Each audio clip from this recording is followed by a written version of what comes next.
안녕하세요. 혹시 여러분들은 믿었던 사람에게 배신당한 경험이 있으신가요? 저는 며칠 전 저에게 일어난 충격적인 일에 대해 조언을 구하기 위해서 이렇게 글을 쓰게 되었습니다.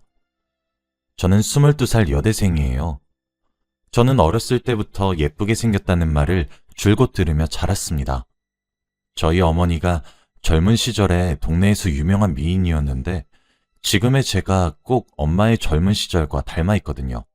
제 입으로 말하긴 조금 부끄럽지만요. 하루는 대학교 동아리 남자 선배 한 명이 자기 친구가 제 카카오톡 프사를 보고 너무 이상형이라며 소개시켜달라고 한다며 생각이 있냐고 물어보더라고요. 저번에도 그런 말을 한 적이 있었는데 그때는 제가 연애 중이었거든요. 그래서 제가 헤어질 때까지 기다렸다고 말하더라고요. 저도 헤어지고 나니까 외롭기도 하고 상대방이 궁금하기도 해서 소개팅에 나가기로 했습니다. 소개팅에서 만난 그 사람은 정말 잘생겼더라고요. 사진으로 봤을 때보다도 훨씬 인물이 좋았습니다. 약간 배우 중에서 요즘 인기 많은 남주혁 씨를 닮았어요. 키도 무척 컸고요. 얘기를 주고받았는데 그 사람은 자기를 의대생이라고 소개하는 겁니다. 키도 크고 잘생겼는데 학벌도 너무 좋은 거 있죠? 또 심지어 매너도 정말 좋았습니다. 소개팅하는 내내 제 편의를 봐주고 하나하나 챙겨주는데 꼭 제가 드라마나 영화에 나오는 여주인공이 된 기분이었어요.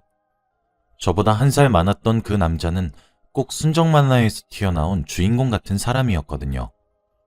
저는 소개팅에 나오길 잘했다고 생각했고 제 마음에 쏙 들었습니다. 그 남자도 절 만나고 제게 호감이 있었는지 그 뒤로 애프터 신청을 하더라고요.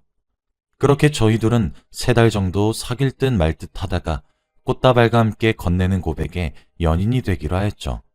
사귀는 내내 정말 행복한 연애를 했어요. 사소한 것에도 관심을 기울여주는 남자친구가 점점 좋아졌습니다. 지나가다 저를 닮았다며 사온 튤립 다발도 받은 적이 있었고 제가 알바 회식이 있어 늦게 술을 마시면 절 데리러 와 집까지 바래다 주곤 했죠. 한 번은 제가 몸살에 걸린 적이 있었는데 제가 자는 사이 각종 달달한 간식거리와 몸살 감기약들을 까만 봉지에 담아서 문고리에 걸어두고 간 적도 있었어요. 연애를 하는 내내 공주님이 된 것만 같았습니다. 저에게 잘해주는 남자친구를 보며 저 또한 잘해주려고 했었죠. 그치만 제 맘대로 되지 않았던 부분이 하나 있었습니다. 저희는 1년 가까이 만나면서도 깊은 진도를 이어가지 않았거든요. 남자친구는 몇 번 제게 그 이상의 진도를 바라는 눈치였지만 저는 너무 부끄럽기도 하고 아직 마음의 준비가 안 되었다는 이유로 늘 피해왔어요. 그러다 저희가 연애하게 된 지 1년이 되는 기념일에 저와 남자친구는 둘이서 제주도로 여행을 떠나기로 했죠. 1년 가까이 사귀어 왔으면서도 저랑 남자친구는 여행을 한 번도 못 가봤거든요.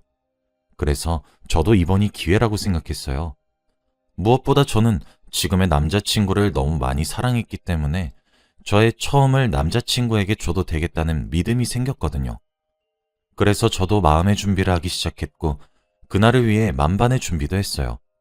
혹시라도 뱃살이 보일까 싶어 다이어트도 했죠. 그렇게 여러 날이 지나 저희의 기념일이 되었습니다.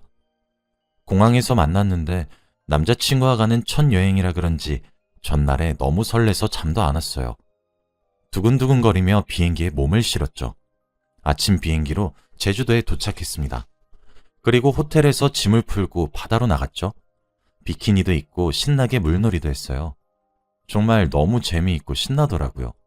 하루 종일 웃음이 사라지지 않는 하루였습니다. 물놀이 하면서 근처에 시원한 캔맥주도 팔길래 각자 2캔씩 마셨어요. 난생 처음 태닝도 해보고 서핑도 해보면서 질리도록 놀았죠. 해변가에서 해가 지는 것도 구경했습니다. 근처에서 간단히 저녁도 해결하고 호텔로 돌아왔죠. 제가 먼저 씻기로 했어요. 갑자기 긴장이 되더라고요. 저희 둘 사이에선 어색한 기류가 흘렀고 남자친구가 씻으러 들어갔어요. 그래서 침대에 누워서 남자친구를 기다렸죠. 그런데 저녁에 같이 마셨던 술이 올라오는 거예요. 설레서 전날 밤 잠을 설치기도 했고 낮에 물놀이도 너무 열심히 한 탓인지 피곤했나 보더라고요. 눈이 뻑뻑해져서 남자친구를 기다리면서 잠시 눈을 감고 있어야겠다 생각하며 눈을 감고 남자친구를 기다렸습니다. 저는 순간 눈을 번쩍 뜨고 벌떡 상체를 일으켰는데 이미 창밖은 까맣더라고요. 저는 남자친구를 기다린다는 게 그대로 까무룩 잠에 들고 말았던 것이었어요. 황급히 침대 옆에 놔둔 제 휴대폰을 켰어요. 새벽 4시였습니다. 옆을 쳐다보니 남자친구는 곤히 자고 있더라고요. 진짜 너무 미안하더라고요. 솔직히 저도 기대했는데 남자친구는 얼마나 기대했겠어요. 그런데도 절 깨우지 않고 그대로 자게 둔 남자친구의 배려가 너무 사랑스럽고 고마웠어요. 나를 진짜 많이 사랑해주는구나 싶었거든요. 그러다 남자친구 옆에 남자친구의 휴대폰이 놓여 있는 거예요. 저는 충전을 시켜주려고 휴대폰을 가져왔어요.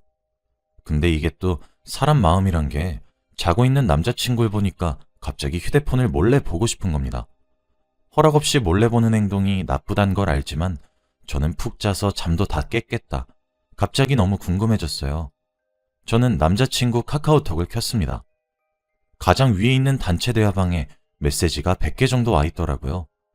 그런데 마지막 메시지가 연비 높은 공주님이라니 진짜 말하는 뽐새 봐라 라고 되어 있는 거예요. 그 단체 대화방은 남자친구와 같은 과 동기 5명의 대화방이었거든요. 저는 뭔가 느낌이 싸했고 그 대화방을 열어보았습니다. 거기엔 정말 충격적인 내용이 들어있었어요. 그 대화방에서는 각자의 여자친구 이야기가 주된 주제였습니다. 얼굴이 어떻니부터 시작해서 몸매는 어떻다까지 난무하는 내용들이었죠. 저는 너무 놀랐습니다. 정신을 다잡고 대화방을 읽어보니 아니나 다를까 연비 높은 공주님은 저를 지칭하는 수식어였습니다. 제 남자친구는 그곳에서 저를 두고 얼굴값을 한다. 저래놓고 막상 마음에 안 들면 어떡하냐 등등 정말 차마 입에 담기 힘든 말들을 보내놓았더군요. 심지어 남자친구는 저를 찍은 사진도 단체 대화방에 올려 비싼 돈 들여서 호텔도 잡고 하루 종일 기분 맞춰줬더니 자빠져 자서 기분이 더럽다 라고 보냈더라고요. 혹시 몰라 대화방의 사진첩에도 들어갔지만 제 다른 사진은 없더라고요. 이런 걸 다행으로 생각해야 된다는 사실에 화가 났습니다. 그 대화방은 읽으면 읽을수록 가관이었어요. 저는 그나마 양반이더라고요. 어떤 놈은 자기 여자친구가 비키니를 입고 있는 사진을 보여주며 불평을 늘어놓았고 얼굴은 잘려져 있지만 여자친구로 추정되는 사람을 찍은 사진을 올려놓기도 했습니다. 단체 대화방 속에선 그런 사진을 두고 저들끼리 낄낄거리며 웃기 바빴고 어떻게 이런 사진을 찍냐면서 예술적이라는 둥 서로 치켜 세워주더라고요. 제 남자친구도 별반 다르지 않았습니다. 제 셀카 사진을 올리며 얼굴 평가를 하는데 어떤 놈이 야, 코만 좀 세우면 이쁘겠는데 옆에서 바람 좀 넣어봐 라니까 남자친구는 야, 말도 마라. 옆에서 아무리 속삭여도 귓등으로 들은 척도 안 해. 하여튼 진짜 비싸게 군다 라면서 비웃더라고요. 언제는 제 코를 보며 이렇게 귀엽고 오밀조밀하게 생긴 코를 처음 본다며 웃어줬으면서 말입니다. 그 밖에도 저와 남자친구 사이에 다툼이 일어난 날엔 그 대화방에서 저는 천하의 나쁜 여자친구가 되어 있었습니다.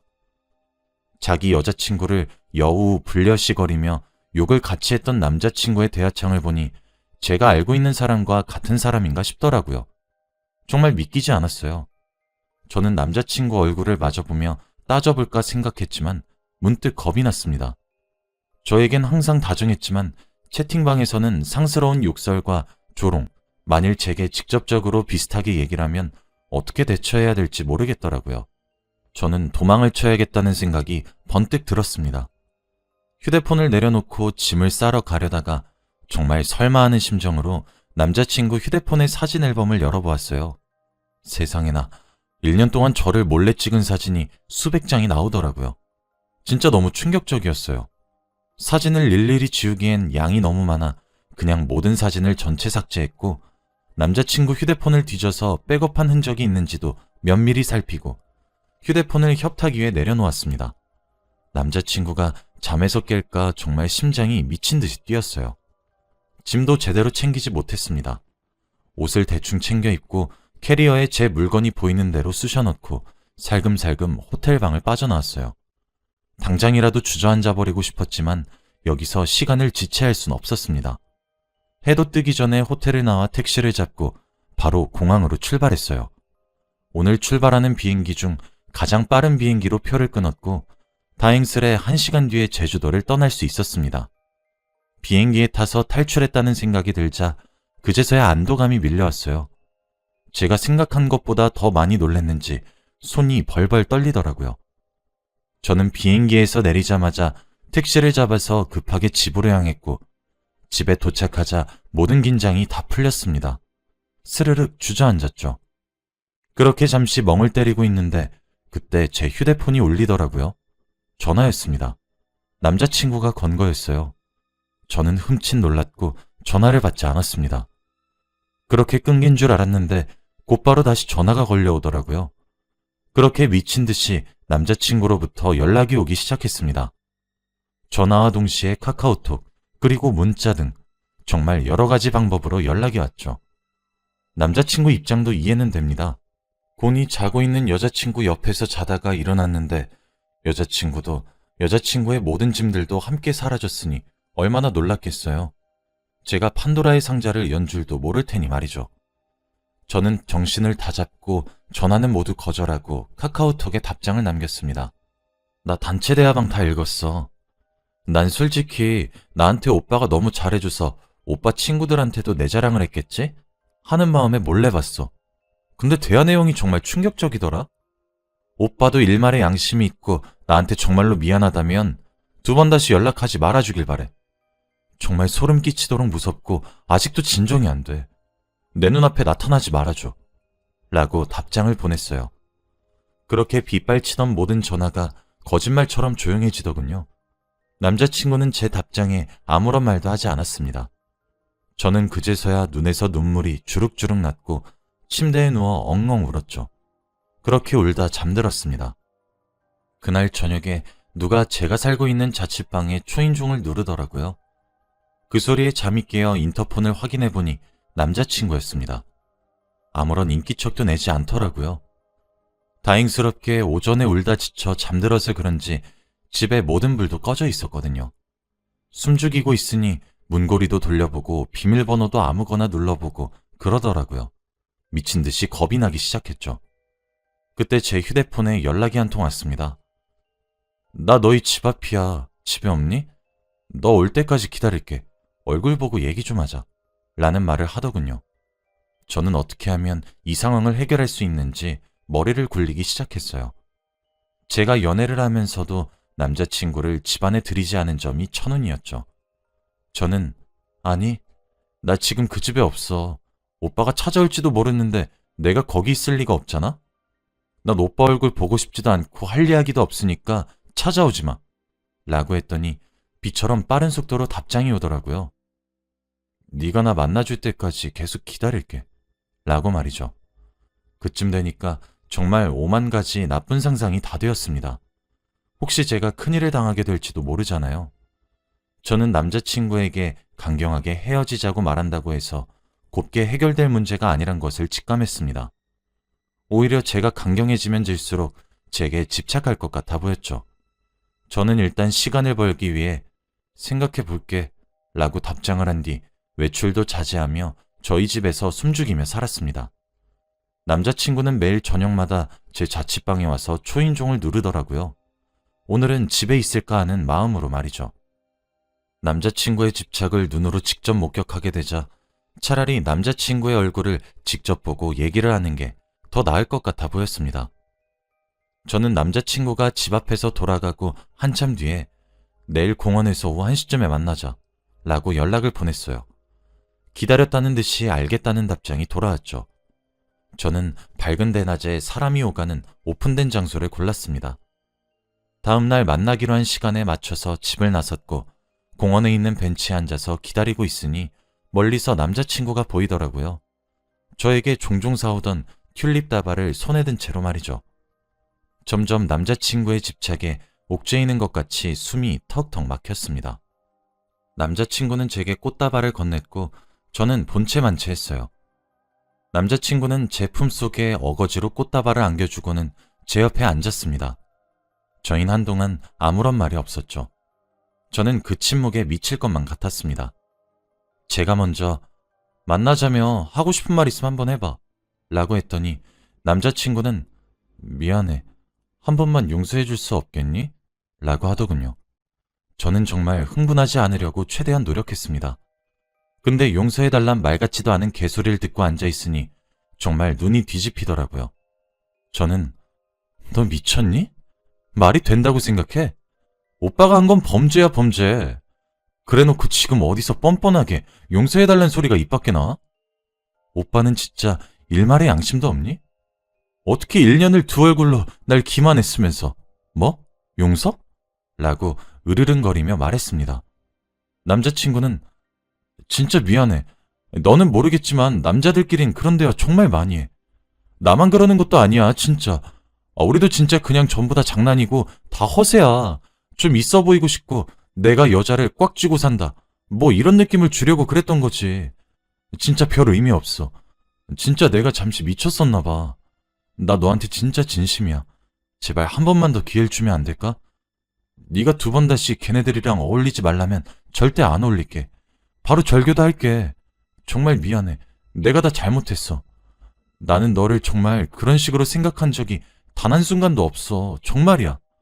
너도 내가 너한테 얼마나 잘해줬는지 잘 알잖아. 내가 잠시 눈이 멀었었나 봐. 진짜 미안해. 네가 떠나고 나니까 정신이 차려지더라. 그러니까 헤어지지 말자. 응? 한 번만 더 기회를 주면 안 될까? 라며 무릎을 털썩 꿇고는 싹싹 빌기 시작했습니다. 아니, 진짜 못하겠다. 나는 이번 일로 오빠뿐만 아니라 모든 사람들도 못 믿게 될 것 같아. 근데 뭐? 계속 만나달라고? 할 말 끝났으면 갈게. 나 찾아오지도 말고 연락도 하지 말아줘. 오늘 다 차단할 거야. 라고 꽃다발은 벤치 위에 둔 채로 도망치듯 빠르게 나왔습니다. 이 모든 일은 불과 일주일 전에 일어났어요. 그 이후로 지금까지 모르는 번호로 돌아가며 저에게 문자가 오고 있고 공중전화로 콜렉트콜로 전화가 오는 등 정말 시달리고 있습니다. 언제까지 제 집에서 숨을 죽이고 지낼 순 없어 평소처럼 생활하고 있었죠. 어제는 문을 쾅쾅 두드리며 잠시 얘기 좀 하자고 소리를 질러 결국 경찰을 부르기도 했습니다. 경찰에선 다음부터 이러시지 말라며 훈방하더라고요. 단순 연인끼리의 싸움으로 보고 말이죠. 진짜 미칠 것 같았습니다. 하루하루 피가 바짝바짝 마르는 기분이에요. 어저껜 소개팅을 주선해준 선배가 연락이 오더라고요. 왜 일방적으로 헤어지려 하냐고. 남자친구가 저에게 연락 좀 받게 해달라고 말 좀 전해달라 울면서 말했다면서요. 정말 수치스럽고 치욕적이라 이야기를 꺼내고 싶진 않았지만 선배에게 있었던 일을 간략히 전화로 알려드렸어요. 오히려 남자친구가 저한테 집착하고 있으니 그러지 못하게 설득시켜달라고 말이죠. 선배는 믿지 못하더라고요. 정말이냐고 몇 번을 제게 되물었습니다. 저는 울면서 정말 미칠 것만 같다고, 사는 게 사는 것 같지 않다고 하소연했어요. 선배는 알겠다고 힘내라고 말해주었고 본인이 이번 일은 모르는 체 하며 남자친구에게 그런 여자 잊으란 식으로 한번 설득해보겠다고 하며 되려 그런 사람인 줄 몰랐다며 제게 미안하다 했습니다. 왜 모든 사람이 잘못된 행동인 것을 이렇게 명확히 알고 있는데 왜 그 사람만 자꾸 몰랐다고 하는 걸까요? 아무리 연락처를 차단하고 모든 연락수단을 차단해도 갖은 방법으로 제게 접촉해오는데 제 삶이 피폐해지는 것만 같습니다. 저는 어떻게 해야 남자친구와 안전하게 이별을 할 수 있을까요? 엊그제 저녁을 먹으며 뉴스를 보고 있는데 자꾸 폭력을 휘두르는 남자친구에게 이별을 고한 여자친구는 골목길에 숨어있던 남자친구에게 습격을 받아 하는 속보를 받게 되었습니다. 뉴스를 보는데 정말 남일 같지 않아요. 정말 너무 두렵고 무섭습니다. 저는 어떻게 해야 될까요? 당장 다음 달부터 학교도 개강이라 언제까지나 집에 있을 수도 없는 노릇이고 외출도 언젠간 해야 될 텐데 이별 범죄에 휘말릴까 싶어 정말 너무 걱정됩니다. 여러분들의 현명한 조언 부탁드려요. 제발 제게 지혜를 빌려주세요.